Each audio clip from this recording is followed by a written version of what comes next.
Boa noite, irmãos. Que alegria começar mais um culto de louvor, de adoração ao nosso Deus. É um momento muito legal. Eu sempre falo isso quando eu faço essa introdução ou eu participo do culto. Eu adoro, eu gosto demais.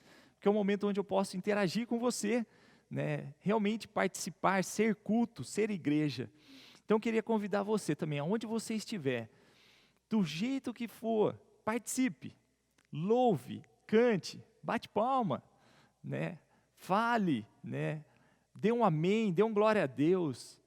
Isso é ser igreja. Esse é o novo modelo de culto que nós temos, pelo menos até esse momento, a qual o culto de hoje, o qual nós temos feito de forma editada, né? A gente grava, edita e participamos todos juntos nesse momento.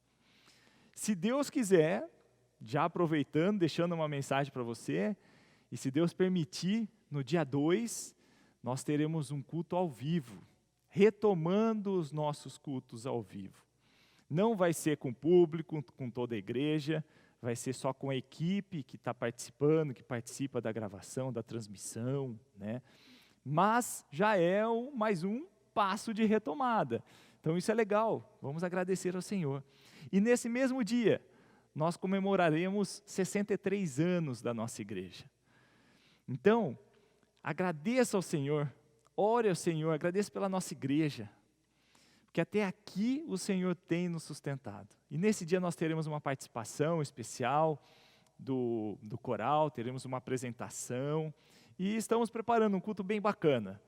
Então queria deixar isso para você, e queria convidar você agora, realmente, concentre o seu coração, aonde você estiver, prepare, acalme, preste atenção, participe, louve, cante, fale, expresse louvor ao Senhor. Antes de orarmos, gostaria de ler uma passagem que está lá em Romanos 11, a partir do versículo 33. Diz assim a palavra do Senhor: Como são grandes as riquezas, a sabedoria e o conhecimento de Deus. É impossível entendermos suas decisões e seus caminhos. Pois quem conhece os pensamentos do Senhor? Quem sabe o suficiente para aconselhá-lo? Quem lhe deu primeiro alguma coisa para que ele precise depois retribuir? Pois todas as coisas vêm dele, existem por meio dele e são para ele. A ele seja toda a glória, para sempre. Amém. Glória a Deus. Feche seus olhos, vamos orar ao Senhor. Senhor Deus, Pai amado, querido, com alegria, ó Deus, no meu coração, eu louvo o Teu nome e agradeço por essa oportunidade. Prestamos culto ao Senhor neste momento. Vamos aprender da Tua palavra, vamos louvá-lo, vamos engrandecer o Teu nome, Senhor. O que pedimos só? Que o Senhor agora alcance cada coração, que o Senhor faça parte desse momento, o qual nós fazemos para o Senhor. Somos igreja, uma igreja louvando e engrandecendo ao Senhor.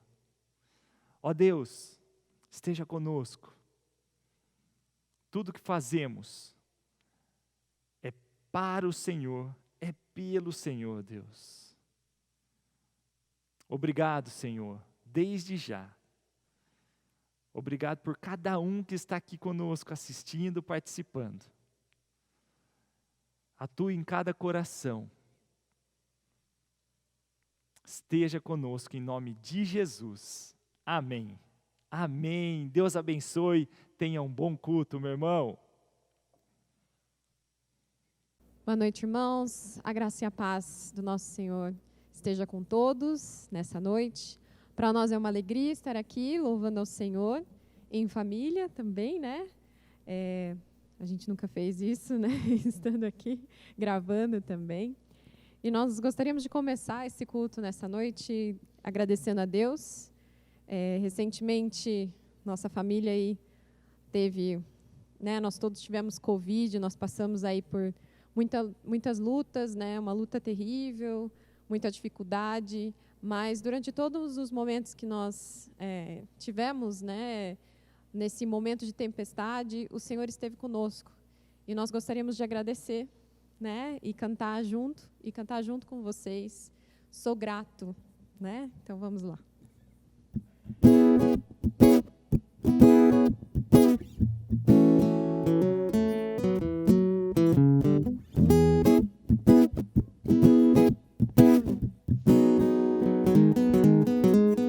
Sou grato por tudo o que tenho, o tesouro maior deste mundo me foi dado como herança eterna, maior prova de um amor tão profundo. Tenho vida, alegria em todo tempo. Tenho amigos, família, muitos irmãos.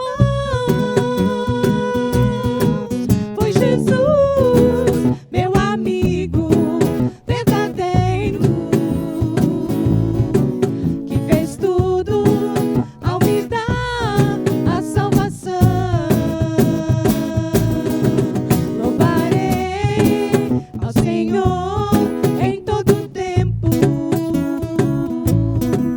Seu louvor estará continuamente em meus lábios e também no coração. Jesus Cristo será sempre minha canção.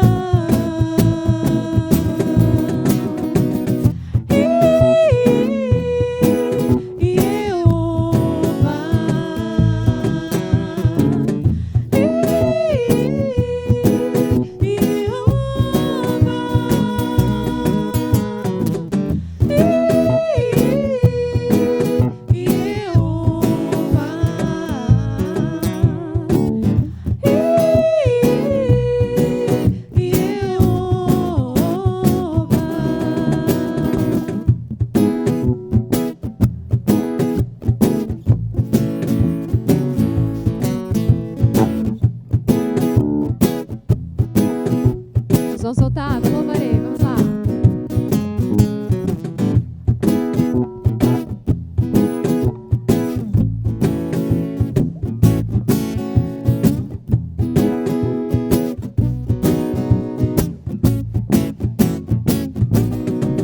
Louvarei ao Senhor em todo tempo. Seu louvor estará continuamente em meus lábios e também no coração. Jesus Cristo será sempre minha canção.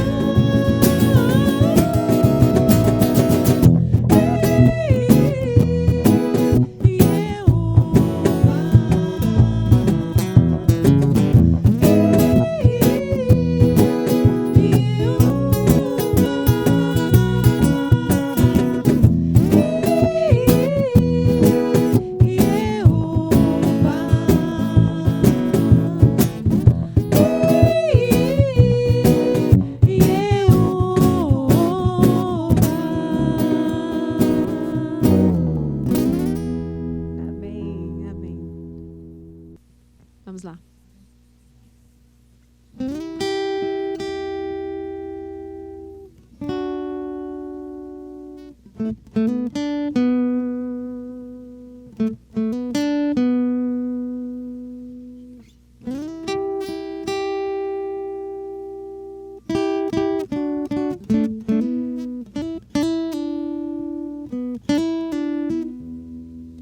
Há um lugar de descanso em ti.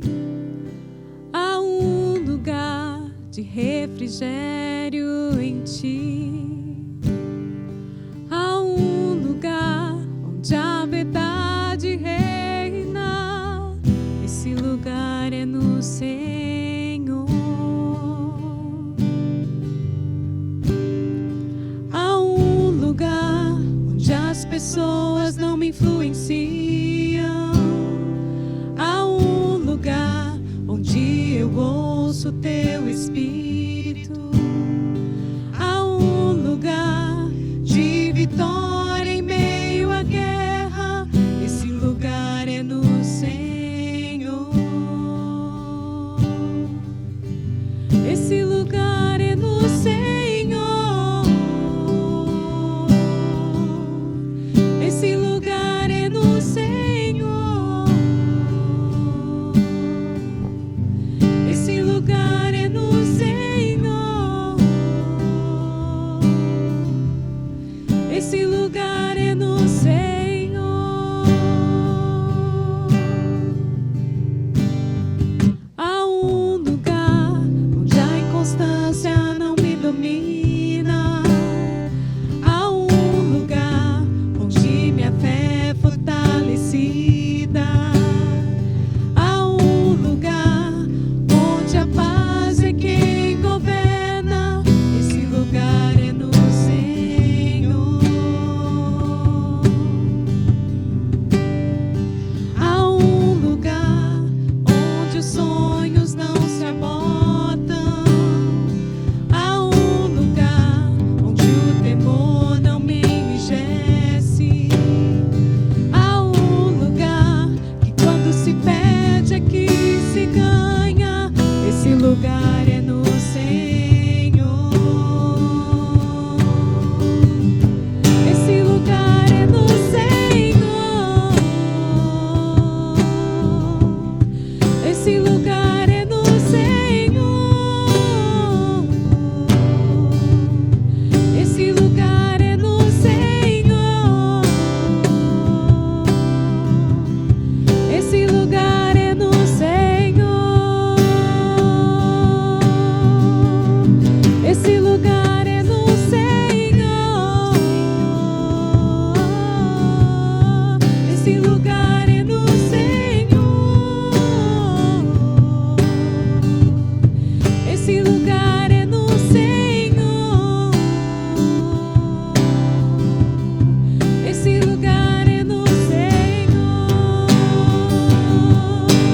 Jesus, tu és tudo que eu preciso. Jesus, tu és tudo que eu preciso. Jesus, tu és tudo que eu preciso. Jesus, tu és tudo que eu preciso.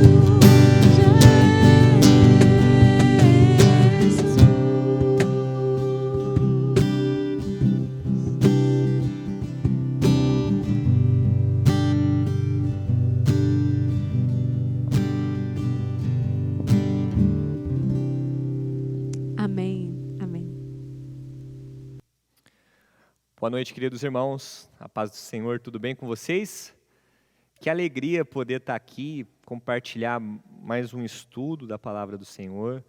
Deus tem falado conosco imensamente através dos louvores, através dos hinos, dos cânticos. E também a gente tem buscado dentro desse tempo, mesmo do distanciamento, trazer uma palavra que fale aos nossos corações e que nos aproxime, porque a gente tem vivido um momento difícil, mas graças a Deus estamos aqui, graças a Deus nós temos esta oportunidade de estar falando da vontade de Deus e compartilhando da Tua palavra. Hoje nós vamos falar, o tema da nossa mensagem é Transformados pelo Espírito. Pastor Kenneth, na semana passada, ele deu início, através do profeta Joel, sobre a ideia da descida do Espírito Santo, a profecia que tinha sido feita pelo profeta Joel. E hoje nós vamos estudar como aquela profecia, ela se cumpre no Novo Testamento e ela continua a se cumprir também no decorrer da vida do cristão, tá bom? Nós vamos estudar hoje o livro de Atos, Atos capítulo 2, dos versículos 1 ao 13. Peço que você deixe sua Bíblia aberta. Nós vamos ter vários textos que teremos a oportunidade de compreender a ação do Espírito Santo nas nossas vidas, mas o nosso livro aí é o livro de Atos. O livro de Atos ele é da mesma autoria do Evangelho de Lucas. Lucas ele está escrevendo, provavelmente sob encomenda, esses textos, tá? Tanto o texto de Lucas, tanto o o livro de Atos. Porque ele está escrevendo para um rapaz chamado Teófilo. Então ele tenta pôr em ordem, primeiro, a vida ministerial de Jesus, que está no Evangelho de Lucas. Né? Então ele conta o nascimento, o desenvolvimento ministerial, a morte e a ressurreição. Né? E ele busca ter um cuidado histórico. Tanto é que, para quem gosta de história, o Evangelho de Lucas, até mesmo para os historiadores seculares, ele é tido como um relato fidedigno e histórico. Embora tenha algumas controvérsias aí por parte dos historiadores seculares, mas ele tem uma busca de fidelidade em cada etapa. O livro de Atos ele segue a mesma forma, a mesma rotina de escrita. Porque enquanto um foca na vida de Jesus, o livro de Atos ele foca no livro da igreja. E nós podemos dividir o livro de Atos em duas formas. Tá? A primeira envolve o período das missões locais, né, quando a igreja ainda ela estava na região de Israel.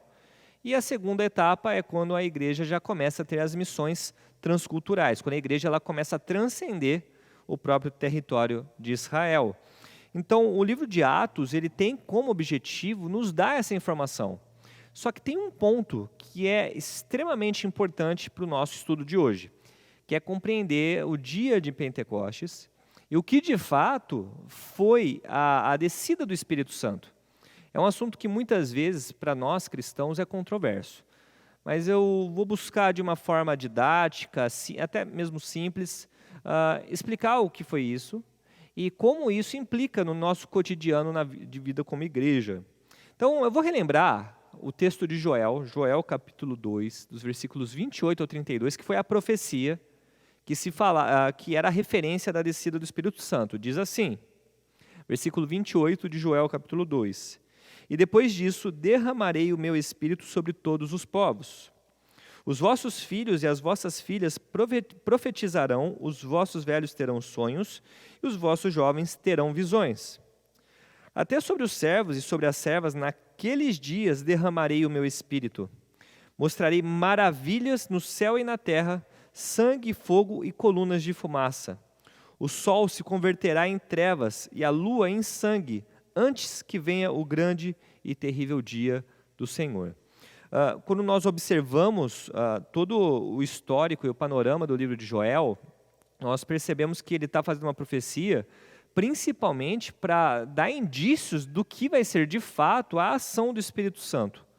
Eu não vou explicar agora qual é a diferença da ação do Espírito Santo no Antigo Testamento e a ação do Espírito Santo no Novo Testamento. Vou deixar isso para um outro momento. Mas o livro de Atos tem como marco principal a descida do Espírito Santo. Atos capítulo 1, versículo 8, diz o seguinte, Jesus falando aos seus discípulos, mas receberei poder que há de vir sobre vós, e vocês serão as minhas testemunhas, tanto em Jerusalém, Judéia, Samaria e até os confins da terra. Então a ideia é que o Espírito Santo desceria sobre a vida dos apóstolos e sobre a igreja que estivesse ali, e capacitaria cada um deles a serem verdadeiras testemunhas do Senhor. E é interessante que o Espírito Santo, quando Jesus ele fala isso, mostra que o Espírito Santo não é só do povo judeu. Isso transcenderia a vida da igreja, porque a igreja ela ia se expandir por todo o território de Israel, mas também atingiria outras nações. Então Jesus ele faz essa promessa, e quando nós olhamos Atos capítulo 2, nós temos lá um relato bem interessante. Então nós vamos fazer uma leitura bem cuidadosa e vamos explicar o que de fato foi a descida do Espírito Santo. Então Atos capítulo 2, dos versículos 1 ao 13, diz assim, aproximando-se o dia de Pentecostes, estavam todos reunidos no mesmo lugar. De repente, veio do céu um som, como de um vento muito forte, e encheu toda a casa onde todos estavam assentados. E viram línguas repartidas, como de fogo, as quais pousaram sobre cada um deles. Todos foram cheios do Espírito Santo e começaram a falar em outras línguas, conforme o Espírito Santo lhes concedia que falassem. Em Jerusalém estavam habitando judeus, homens religiosos de todas as nações que estão debaixo do céu. Ouvindo aquela voz, ajuntou-se uma multidão e estava confusa, porque cada um os ouvia falar em sua própria língua. E todos pasmavam e se maravilhavam, perguntando uns aos outros: não são os galileus todos esses homens que estão falando? Então, como é que ouvimos cada um na nossa própria língua nativa? Pardos, medos, elamitas e os que habitam na Mesopotâmia, Judéia e Capadócia, Ponto e Ásia, Frígia, Panfilha, Egito e regiões da Líbia, perto de Cirene, forasteiros romanos, tanto judeus como convertidos ao judaísmo, cretenses e árabes, todos os temos ouvido em nossas próprias línguas falar das grandezas de Deus. Todos se maravilharam e estavam perplexos, perguntando uns aos outros: o que quer dizer isso? Outros, porém, zombando, diziam: estão embriagados. É interessante que Lucas, quando escreve esse capítulo, ele nos dá uma referência. Que, onde eles estavam? Eles estavam no dia de Pentecostes e todos reunidos no mesmo lugar. O que é o Pentecostes? O Pentecostes era uma festa judaica instituída por Deus, que era para celebrar a colheita. Era sempre celebrado 50 dias depois da Páscoa. Então, esses homens eles estavam ali reunidos para celebrar o dia de Pentecostes. E é interessante que quando o Espírito Santo desce, eles começam a falar em línguas.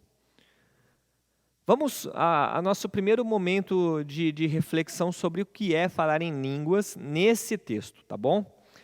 Eu sei que é um tema polêmico, mas independente de tudo, nós vamos buscar dentro da história e da teologia responder o que era falar em línguas. Tem duas formas de você entender o dom de línguas. Primeiro, eu vou dar dois termos para você. O glossolalia. Glossolalia é você falar uma língua estranha, que ela não existe em nenhum lugar do mundo. A teologia buscou sintetizar isso como glossolalia. E tem um outro entendimento que também é bem relevante para a compreensão deste texto, que é a xenolalia, que é língua estranha a quem fala, mas é um idioma que pertence a algum local. Então perceba a diferença. Enquanto glossolalia é uma língua estranha, ou como muitos popularizam, a língua dos anjos, a xenolalia é uma língua que realmente ela existe, só que a pessoa que fala, ela nunca estudou. A pergunta que nós devemos fazer para entender esse texto: o que nós temos é uma ocorrência de pessoas que estavam falando línguas estranhas, estranhas línguas angelicais, ou nenhuma língua que existe nesse mundo, ou eles estavam tendo uma experiência de xenolalia, uma experiência de línguas existentes, mas eram desconhecidas para aqueles que falavam. Quem vai nos responder é o próprio texto. Quando o Espírito Santo ele desce, vocês pegam lá o versículo 3, fala que o Espírito Santo, eles começaram a falar em línguas como se estivessem repartidas e pousou sobre cada um deles. Só que, quando eles começam a falar, o texto fala, no versículo 6, ouvindo aquela voz, ajuntou-se uma multidão e estava confusa, porque cada um os ouvia falar em sua própria língua. Então, o caso aqui é de xenolalia. As pessoas elas não estudaram aquela língua, mas elas estavam falando porque o Espírito Santo capacitou. É interessante que a teologia, quando ela busca entender as relações entre os textos, mostra que o que aconteceu no dia de Pentecostes foi o oposto de Babel. O orgulho e a arrogância do homem dividiu as línguas, enquanto a igreja e a crença em Cristo e a descida do Espírito Santo unificou as pessoas de diferentes pontos. O objetivo é mostrar que Jesus Cristo não era só algo local, mas a realidade cristã era compartilhada por todas as nações. Tanto é que o próprio texto fala de pessoas de diversas regiões. E todos eles que falavam línguas diferentes uns dos outros, quando desceu o Espírito Santo, eles começaram a falar numa língua onde todos se entendiam. Então isso deixou eles maravilhados. Por que é importante esse relato do livro de Atos? Na prática da vida espiritual da igreja, nós temos compartilhado algumas angústias de muitos cristãos que acreditam que o Espírito Santo não habita neles. E muito disso vem pelo entendimento que a evidência que o Espírito Santo mora em mim é falar em línguas. Vamos deixar uma coisa bem clara sobre essa questão. Quando nós vemos o livro de Atos, capítulo 2, nem todas as vezes que o Espírito Santo descia na vida de alguém, a pessoa falava em línguas. E aonde está isso? No próprio livro de Atos. Por exemplo, vou dar um exemplo para vocês. Atos capítulo 8, do versículo 14 e 17, as pessoas que receberam o Espírito Santo nesse texto não falaram em línguas. Elas foram batizadas, foram cheias do Espírito Santo e elas não falavam em línguas. Atos capítulo 9, versículo 18, que é a conversão de Paulo, quando Paulo ele é batizado por Ananias, ele também não fala em línguas. Ou Atos capítulo 7, na escolha dos diáconos, eles têm um critério para escolher pessoas que eram idôneas e cheias do Espírito. Em momento algum fala que eles falavam em línguas. Muitos cristãos que eu conheço já se sentiram mal porque achavam que o Espírito Santo não morava neles ou não habitava eles, porque eles não falavam em línguas, porque em algum determinado momento da história deles, eles acreditavam que a maior evidência que o Espírito Santo habita em nós seria falar em línguas. E o que nós observamos aqui no livro de Atos é que a descida do Espírito Santo, o falar em línguas, tinha um objetivo primeiro de glorificação a Deus, porque eles falavam das maravilhas de Deus, e é isso que eles se entendiam nas suas próprias línguas maternas, e também trazer entendimento a esses diversos povos. Então, o dom de línguas, ele não é para engrandecimento pessoal, ele não é para a pessoa mostrar que ela é mais espiritual que os outros, porque a Bíblia fala que nós devemos procurar com zelo os melhores dons, e não procurar falar o dom de línguas. Está lá em 1 Coríntios capítulo 12. O apóstolo Paulo, no mesmo texto, em 2 capítulos depois, em 1 Coríntios 14, diz que ele prefere falar uma língua no qual todos entendam do que falar uma multidão de línguas onde ninguém entende. E é lógico que o apóstolo Paulo ele faz uma crítica ao dom de línguas sem a interpretação. Então, eu convido o irmão que estiver ouvindo essa mensagem, nota aí, lê 1 Coríntios 14 e vê o que o apóstolo Paulo, como ele aborda esse tema. É importante isso porque, para a nossa saúde espiritual, o Espírito Santo ele tem várias funções e ele capacita a igreja e dá uma diversidade de dons. Então, ninguém precisa ficar com aquela coisa de que a evidência que o Espírito Santo habita em mim é falar em línguas, porque os textos que eu citei para vocês, agora há pouco, nem sempre que o Espírito Santo desce, a pessoa fala em línguas, tinha uma função, primeiramente, de cumprimento profético. Então, o que acontece em Atos 2 é para cumprir uma profecia. Se vocês pegarem Atos, no próprio capítulo 2, o apóstolo Pedro ele usa o livro de Joel para mostrar que o que aconteceu ali, no dia de Pentecostes, é um cumprimento de profecia. Então, tinha essa função.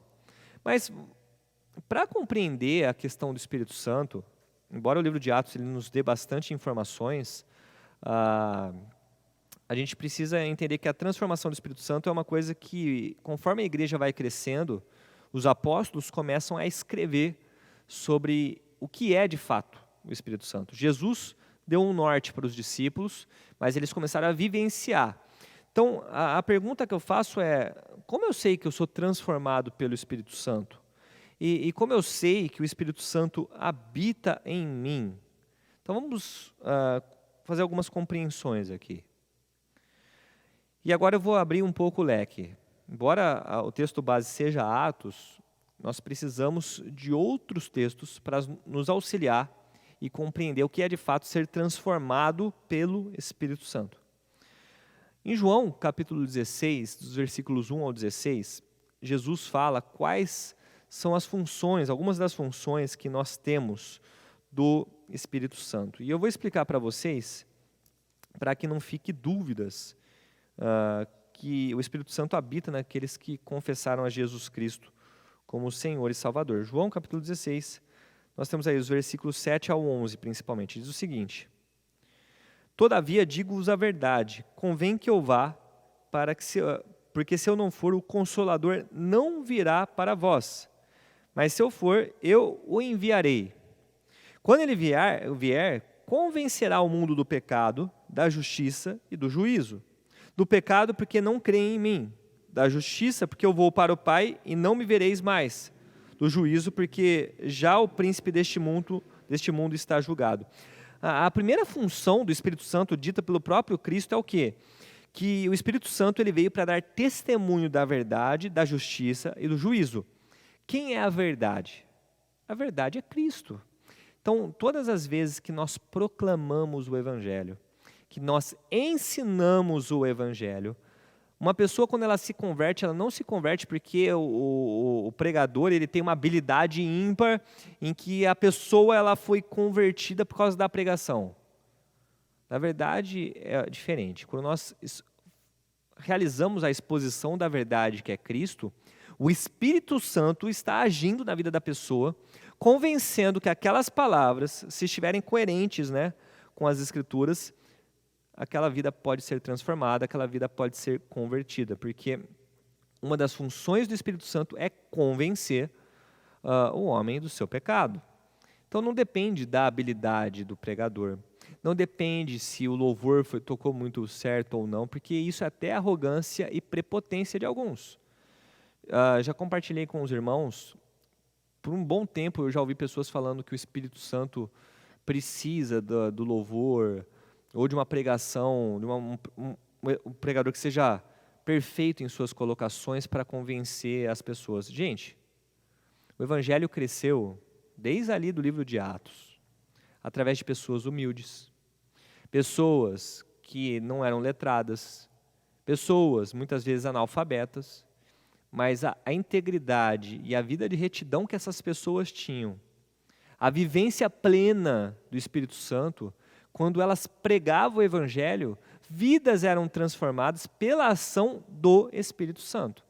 Então, jamais, irmãos, podemos ter essa arrogância que nós temos o controle ou o poder de manipular e convencer as pessoas pelas nossas próprias forças. Porque essa não é a realidade que a Bíblia nos fala sobre isso. Então, isso é muito sério. Veja que lá em Atos, tudo aconteceu pela ação do Espírito Santo, independente dos homens. É a vontade de Deus. E isso a gente tem que se colocar no lugar. Então, no nosso lugar. Então, a primeira função do Espírito Santo é dar testemunho da verdade, da justiça e convencer do pecado. Outra expressão que é usada também por Jesus, né, que o Espírito Santo, além de João 16, João capítulo 14, versículo 16, fala que ele vos dará o Consolador.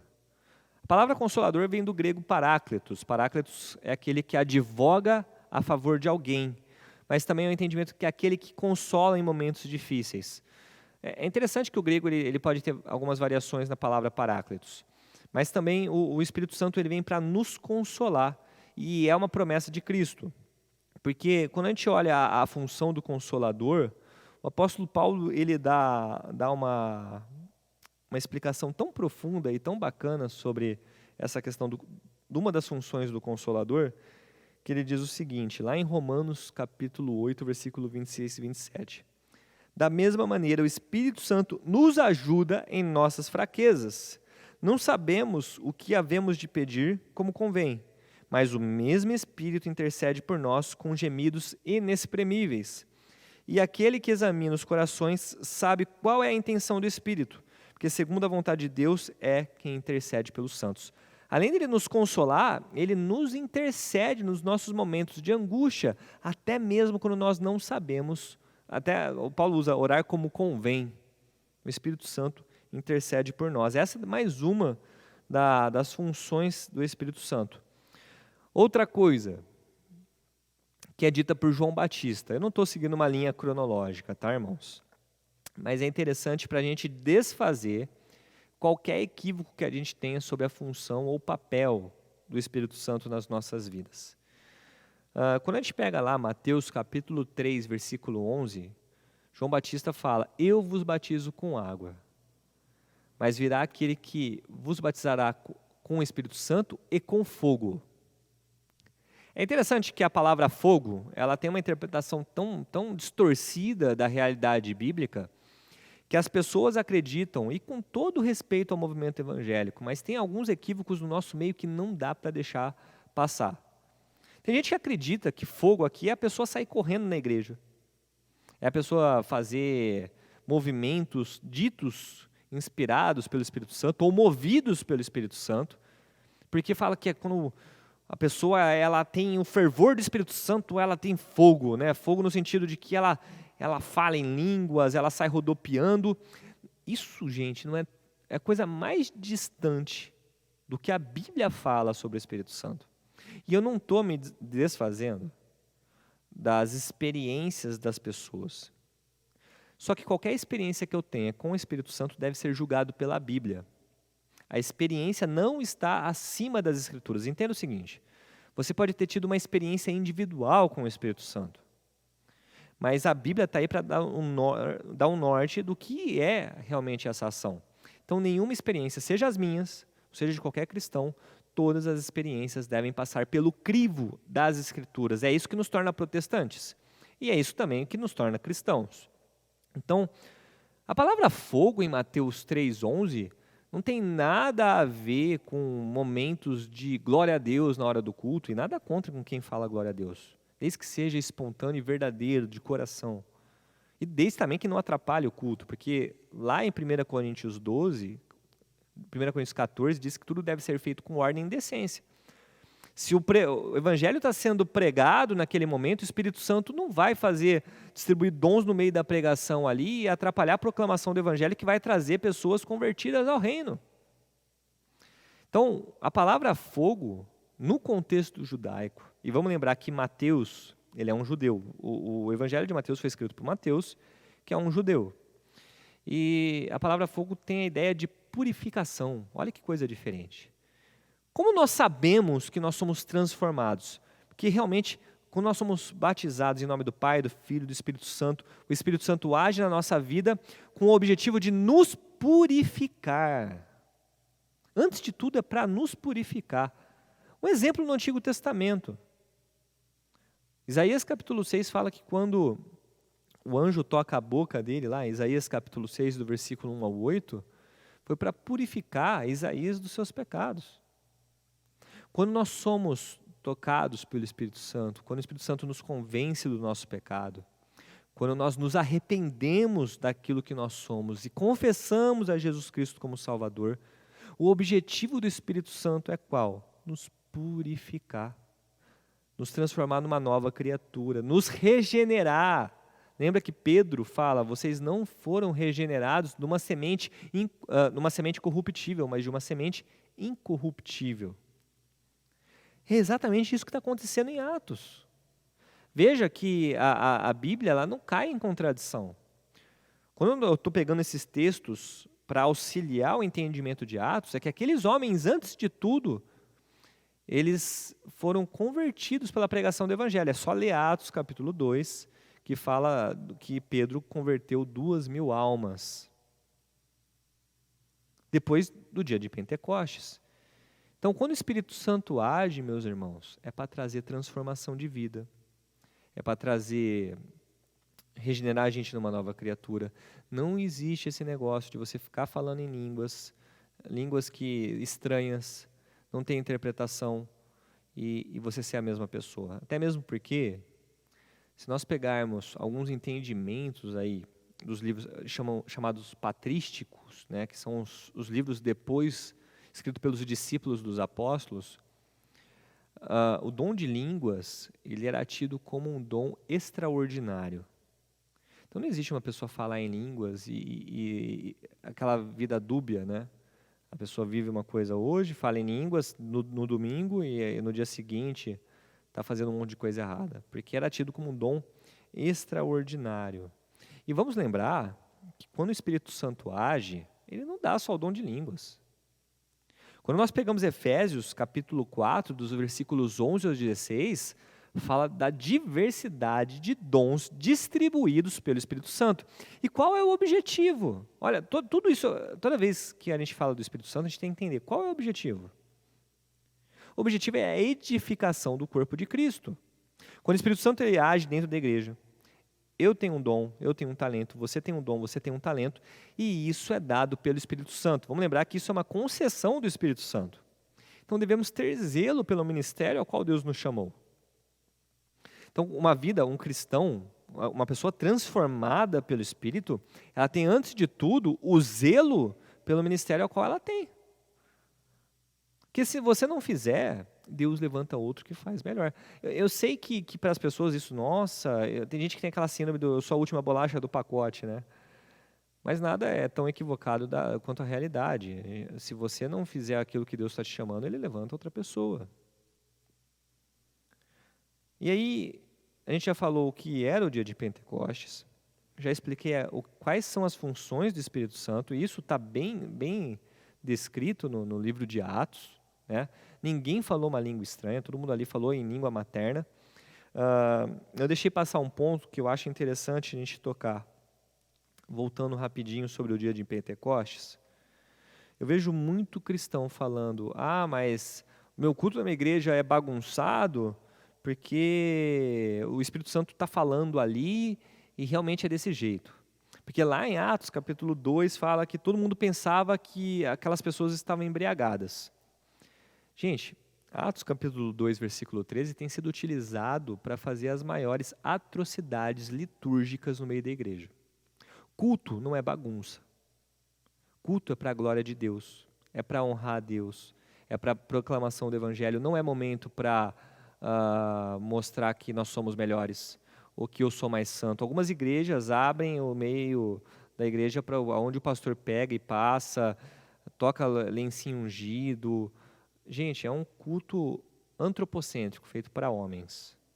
Sendo que quando o Espírito Santo age nas nossas vidas, o culto é para a glória de Deus. É para a glória de Cristo.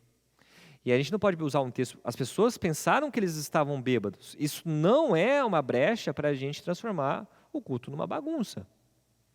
É interessante a gente poder esclarecer esses pontos, porque o livro de Atos é um livro tão histórico e tão importante, tão fascinante, que a gente tem que ler ele com cuidado.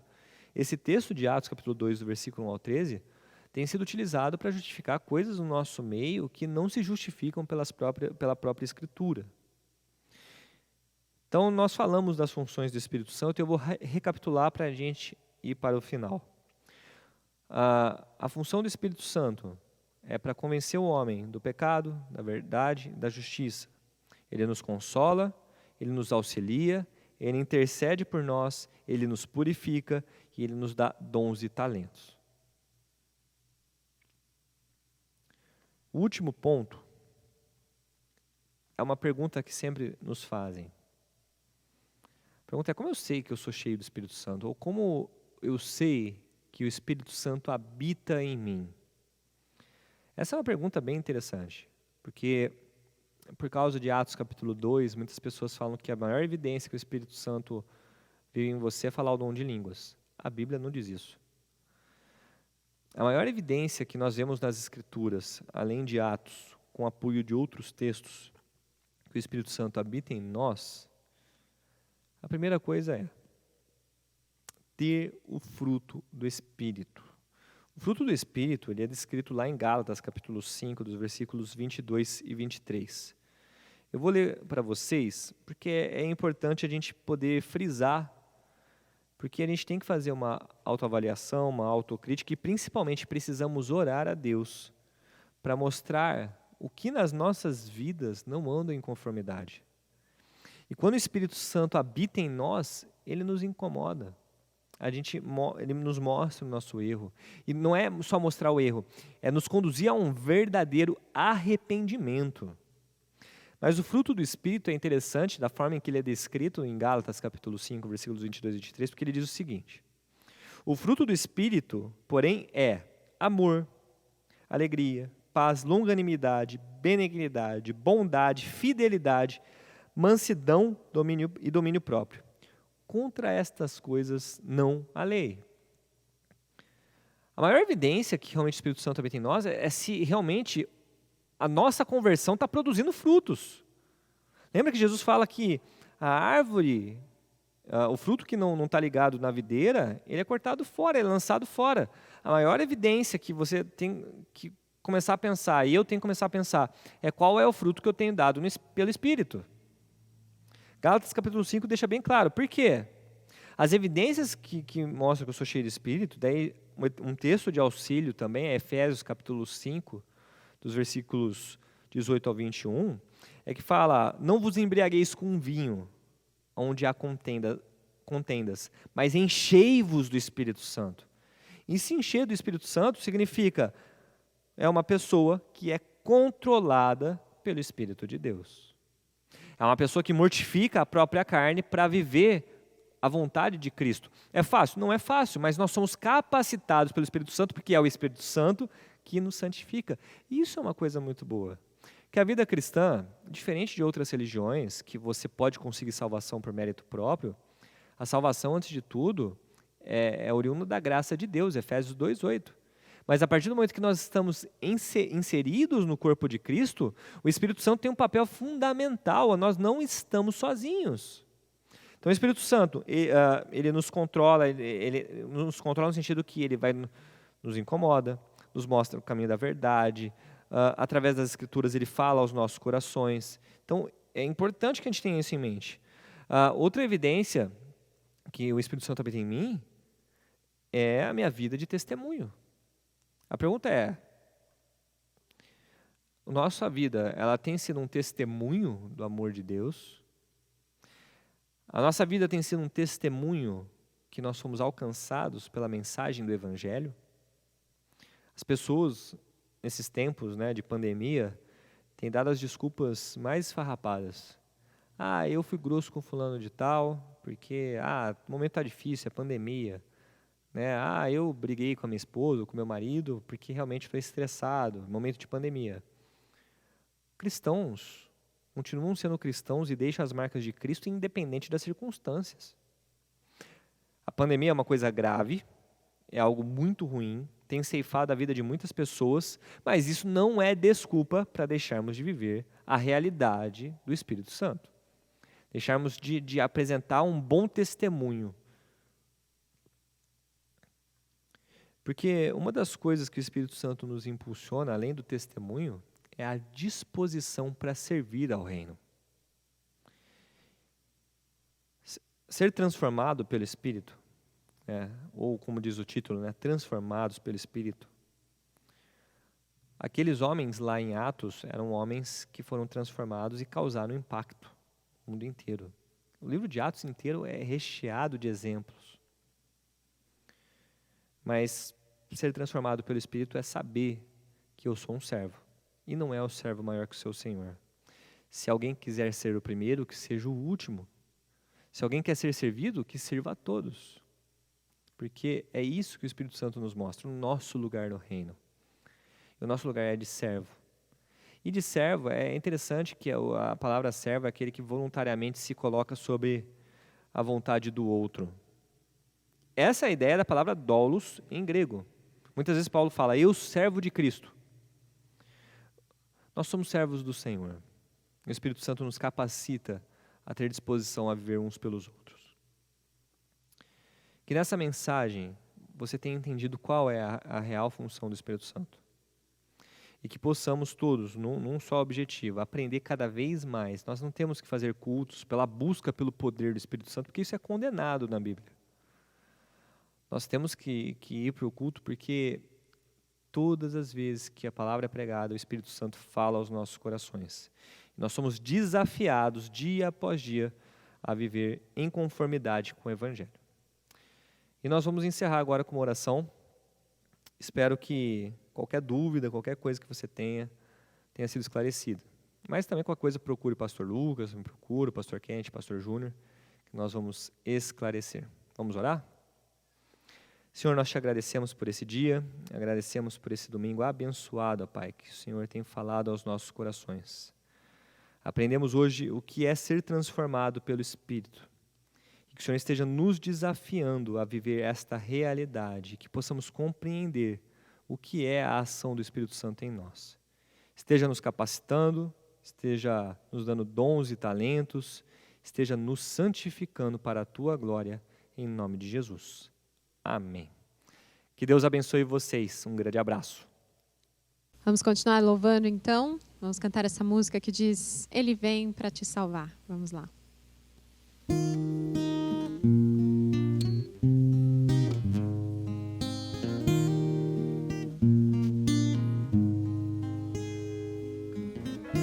Diga para os temerosos, não há nada a temer. Poderoso é o teu Senhor quando clama seu nome. Ele então virá. Ele vem para ti.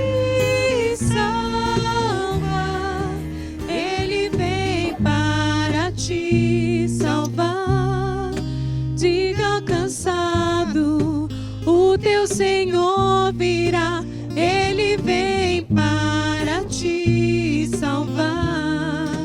Ele vem para te salvar. Ele vem para te salvar. Contemplar o Senhor e te levantarás. Ele vem para te salvar.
Fortaleza em meio à batalha.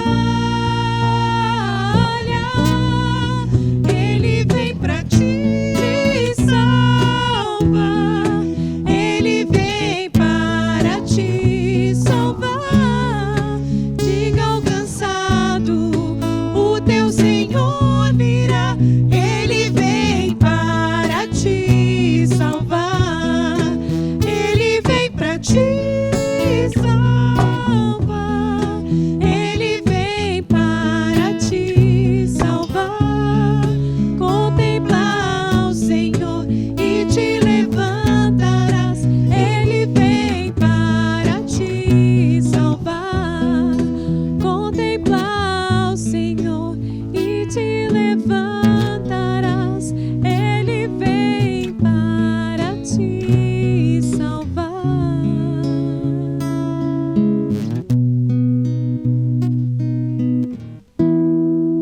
Amém.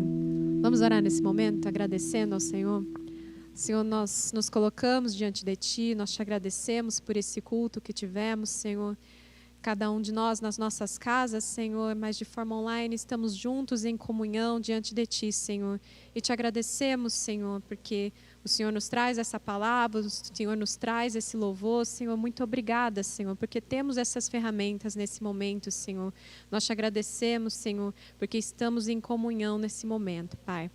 Nós te agradecemos porque a todo momento o Senhor tem estado conosco, Senhor. O Senhor tem se feito presente, Senhor, no meio das nossas lutas, no meio das nossas dificuldades. Nós podemos saber que é só olhar para o nosso Deus, é só clamar, que o Senhor vem para nos salvar.